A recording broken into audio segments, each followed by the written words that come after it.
What's going on, guys? Jared Bronstein here, and welcome back to Life's Biggest Questions. Today we got a bit of a fun one on our hands, but before we dive in, make sure you are subscribed to our channel and ring that bell to be notified when we post our videos. I'm going to be responding to some comments from another video at the end of this one, but truthfully, I think I'm looking most forward to the comments on this video. So please don't disappoint and drop me some comedic gold in the form of YouTube comments down below. I'm counting on you guys here. So now, let's get to it and answer the question, what if Spongebob Squarepants was real? Well, where do I even begin? How can I get my hands on a Krabby Patty? How does he live and not absorb all the ocean's water? Even more, how is there an entire community of fish who wear pants, a crab who sells burgers made of crab meat, and a squid who plays clarinet? So many questions, and I'm going to do my best to answer all of them throughout the course of this video. For starters, let's talk about what this would mean for us as a society. It would completely change the game, to be honest. Here we are focused on finding aliens in space or possibly another planet when we have an entire civilization living literally at the bottom of the ocean. But how did this civilization even come to be? Well, we're talking about a cartoon SquarePants wearing Sponge, and all of his friends and foes becoming a part of real life here. So we gotta make it as realistic as possible, right?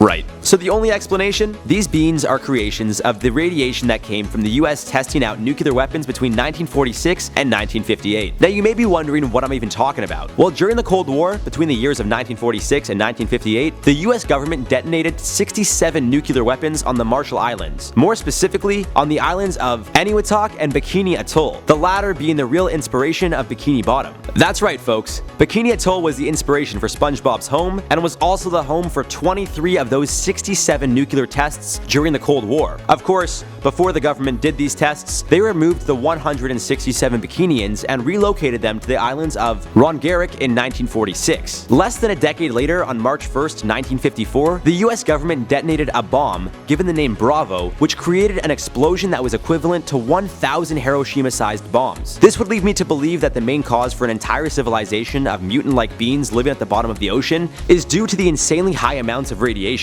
Radiation so high, it formed a talking sponge, a talking starfish, a squid that has the ability to play clarinet, you get it, an entire civilization at the bottom of the Pacific Ocean. Of course, if this was the case, then a lot more questions would have to be answered. Are they human at all? Do they have feelings? How did they learn to speak English? Most importantly, how do they feel about the human race? Would we be at the brink of war, or would we just coexist with a newfound race living at the bottom of the ocean? Unfortunately, there is no such thing as a definitive answer, but considering how far out this question is in the first place, I'll try my very best to realistically answer everything I just asked. Of course, they'd have feelings. Any living being does have feelings, or emotions if you want to call them. A great example is animals, dogs more specifically. We know when they're happy, when they're sad, when they need to poop. You get it. So who's to say another intelligent life form, that of this underwater civilization, wouldn't have emotions? And before you guys say dogs aren't considered intelligent life, I believe there are plenty of dogs smarter than humans, so don't even go there. Now, it's possible that Squidward, the squid that plays clarinet, found the instrument at the bottom of the ocean, say from someone who lost their instrument either from a capsized ship, maybe a cargo ship that dropped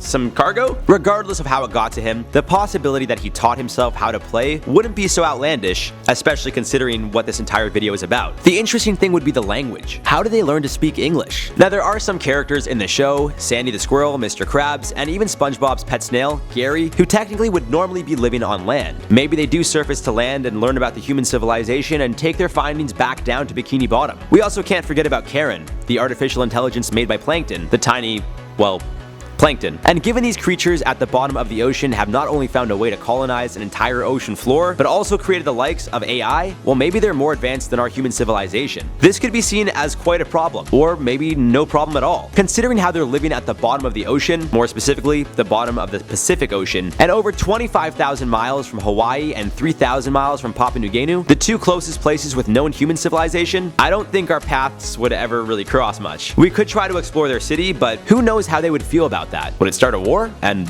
would we win this war? Sure, you could nuke the Pacific Ocean again, but what if that radiation just makes them stronger? And what if the radiation affected those living in Hawaii or Papua New Guinea? There's also the possibility that they come to us, but considering how SpongeBob would dry out and majority of the residents in Bikini Bottoms are fish with full wardrobes, I'm not sure how they'd fare on land. So I think it's safe to say, if SpongeBob Squarepants were real, although there is a possibility we could go to war with a possible mutant civilization, I think we'd both keep to ourselves and keep living our lives lives the way we've been living them. There would of course be tons of scientists, government officials, researchers, and just members of the general public interested in what these guys were doing down there. But like they say, curiosity killed the cat. Maybe we'd be better off just knowing that they're down there and avoiding them at all costs. I mean, sure, in the cartoon they all seem like good people, but who knows how it'd be really living down there. We only see what life is like when the cameras are rolling, if you get what I mean. Now, of course, this entire video is just one big hypothetical fun question. I think if there was some sort of radiation-fueled civilization living at the bottom of the Pacific Ocean, we would have picked up on them by now. But maybe they're so deep in the sea, we can't see them. I mean, Bikini Bottom seems to be quite well lit, yet